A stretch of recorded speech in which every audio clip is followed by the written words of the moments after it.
gente vai falar sobre a cultura de tecidos e células vegetais. A gente está aqui no laboratório do Incaper, onde a gente faz esse trabalho de cultivo in vitro.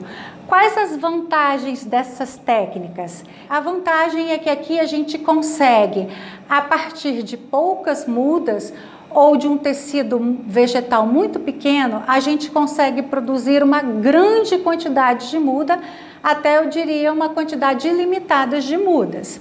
Outra vantagem é que por passar aqui por essas técnicas refinadas, essas mudas são mudas livres de pragas e doença. Outra vantagem é que quando essas mudas saem daqui, elas têm uma uniformidade. Então, são mudas uniformes que vão receber os mesmos tratos culturais e isso pode representar uma economia no cultivo.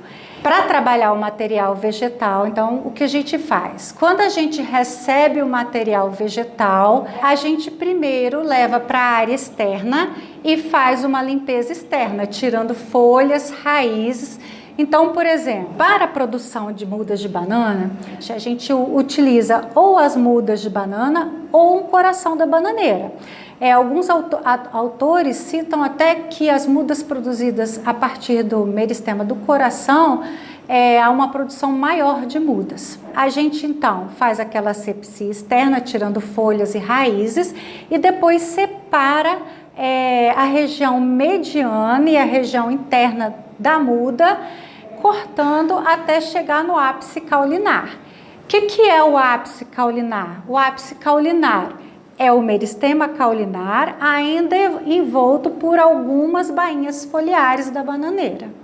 Esse ápice caulinar, então, ele é desinfestado, também mergulhando 1 minuto em álcool 70, depois 20 minutos em hipoclorito de sódio. Após a desinfestação do material vegetal, é recomendado que se mergulhe o material em 3 águas destiladas. Depois ele é levado para a câmara de fluxo laminar, onde ele tem novamente seu tamanho reduzido, ficando com o tamanho de mais ou menos 1 centímetro. Essa câmara a gente trabalha numa mesa, faz a asepsia dela primeiro, e nessa câmara fica vindo um vento, tem um filtro na parede posterior, e o ar passa por esse filtro e esse ar é jogado constantemente para fora, de maneira que aonde é trabalhado ali naquela mesa não cai nenhum esporo de fungo, nada ali dentro, tudo é jogado para o lado de fora, tá? Então ali é realizado o trabalho, essa gema ou esse ápice caulinar, ele é diminuído de tamanho, ele já está limpo que veio lá de fora, né? Ele é diminuído de tamanho e introduzido, então, no meio de cultura. O que é o meio de cultura? O meio de cultura, ele contém todos os nutrientes que a planta precisa para crescer. Então, sais, né, nitrogênio, cálcio, fósforo, magnésio e vitaminas. E, além disso, é colocado nesse meio de cultura um agente solidificante. No geral, a gente já tem trabalhado com abacaxi sem esse agente solidificante, mas no geral é colocado agente solidificante, que é o agar, que vai tornar o meio consistente, como se fosse uma gelatina, e vai permitir que você coloque a planta ali e a planta não caia, né? Para fixar a planta. Então, nesse meio de cultura, além dos nutrientes que a planta precisa para crescer, a gente coloca também uma substância que tem ação hormonal. Então, desse meio de cultura é colocado esse regulador vegetal que vai fazer com que esse material vegetal, esse brotinho, essa gema, esse ápice, ele desenvolva do jeito que a gente quer. Geralmente, a gente coloca o regulador de crescimento do grupo das citocininas, que é um regulador que promove a produção de brotos na planta. Ou seja, esse material vai começar a formar brotos e a cada mês, né, o meio de cultura ele tem que ser trocado, né? Então, mensalmente a gente troca a planta de vidro, troca o meio de cultura para renovar os nutrientes e esse regulador de crescimento. Toda vez que a gente faz essa troca, a gente chama de repicagem. E essas repicagens são feitas, então, separando os novos brotos surgidos. E aí, então, a gente renova o meio e troca esse material de vidro. Ou seja, enquanto eu estiver mantendo esse material vegetal nesse hormônio que manda multiplicar, eu vou formando novas mudas. E com isso eu consigo a formação de grande quantidade de mudas aqui dentro do laboratório. Para realizar esse cultivo, então, esse material fica aqui nessa sala, onde as condições são controladas, tá? Então, aqui a gente tem o controle da temperatura, da luminosidade, do fotoperíodo. O que é o fotoperíodo?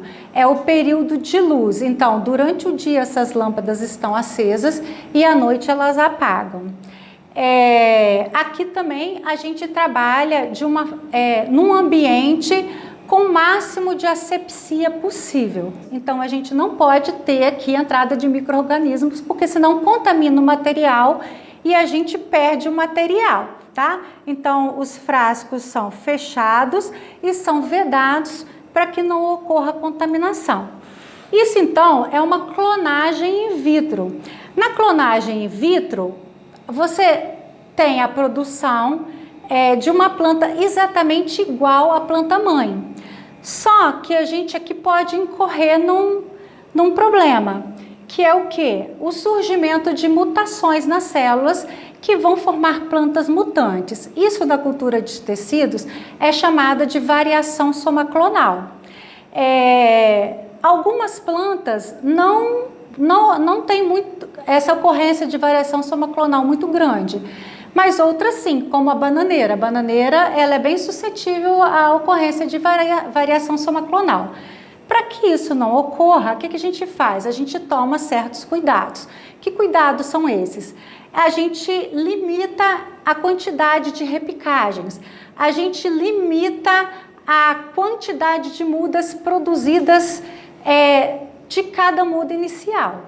Então, no cultivo in vitro, para a bananeira, é recomendado que de uma muda de banana a gente forme só 600 mudas, tá? E a gente pode diminuir também a quantidade de hormônio. Então, são cuidados que a gente vai tomando com o tempo que vão evitando essa ocorrência da variação somaclonal.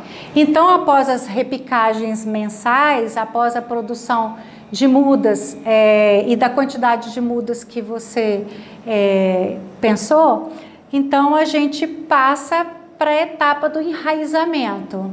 Para enraizar, a maioria do material vegetal, basta que você retire o regulador de crescimento vegetal, aquele regulador que estava fazendo com que o material multiplicasse. E aí você utiliza então só o meio de cultura sem reguladores de crescimento e o material fica ali durante o mês para enraizar. Alguns materiais precisam do auxílio de um enraizador. Aí geralmente utiliza-se uma auxina fraca, numa quantidade bem pequenininha, geralmente ácido indolbutírico, e esse ácido indolbutírico, então, ele promove, estimula esse enraizamento desse material que é mais difícil de enraizar. No geral, o material fica ali durante um mês. Depois que esse material está enraizado, então ele é retirado do vidro, ele tem suas raízes lavadas, porque o agar aqui desse meio de cultura, ele queima as raízes, né? Então a gente lava as raízes e aí leva esse material então para uma casa de vegetação, onde ele é plantado em bandejas específicas para mudas, contendo substrato comercial também específicos para muda. Então, a partir daí, ele vai passar por um período que a gente chama de aclimatização ou aclimatação. Ou seja, o material vai adquirir características que vão permitir ele sobreviver no campo. Porque aqui, in vitro, esse material está numa condição de uma umidade muito alta, pouca luz, né, em relação ao ambiente externo. Então, ele precisa acostumar com o ambiente externo. Então, dependendo do material, geralmente morangueiro, banana, um mês de aclimatização já é suficiente para que esse material pegue resistência, né? produza mais cutícula de impermeabilização, que protege a folha da evaporação de água, estômatos, e permite com que ele, então, sobreviva fora do laboratório, ou seja, no campo. Então, essas técnicas, elas, então, nos permitem essa grande produção de mudas, e isso por isso, essa cultura de tecidos, ela é essencial em programas de melhoramento genético, porque no geral, quando você tem, nem sempre quando você está trabalhando no melhoramento genético, você tem grande quantidade de planta. E essa técnica permite que a partir de uma planta, 2 plantas, você produza 1000 plantas, 2000 plantas, em mudas uniformes, e que você possa testar seu material genético melhorado e que você possa também difundir o seu material melhorado e entregar esse material para os produtores.